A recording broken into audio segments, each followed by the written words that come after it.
Hi. ഇന്ത്യയിലെ എല്ലാ ക്രിസ്ത്യാനികളും മുസ്ലിങ്ങളും രാഹുൽ ഗാന്ധി പ്രധാനമന്ത്രിയാകാൻ ആഗ്രഹിക്കുന്നു. അതെന്താ അങ്ങനെ? പപ്പുമോൻ്റെ അപ്പൂപ്പൻ മുസ്ലിമല്ലേ പാഴ്സി?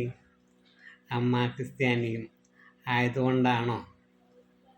ഇടോക്കുശിനിക്കാരാ, അതിനൊരു മിനിമം അർഹതയെങ്കിലും ഉണ്ടോ പപ്പുവിന്?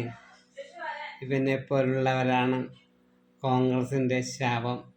കഷ്ടം എന്നല്ലാതെ എന്താ പറയാ. എല്ലാവർക്കും ശേഖർജി ജീവിതം നന്മ നിറഞ്ഞതാകട്ടെ എന്ന് പ്രാർത്ഥിക്കുന്നു. I love you. അടുത്ത തള്ളുമായി പിന്നെ വരാം.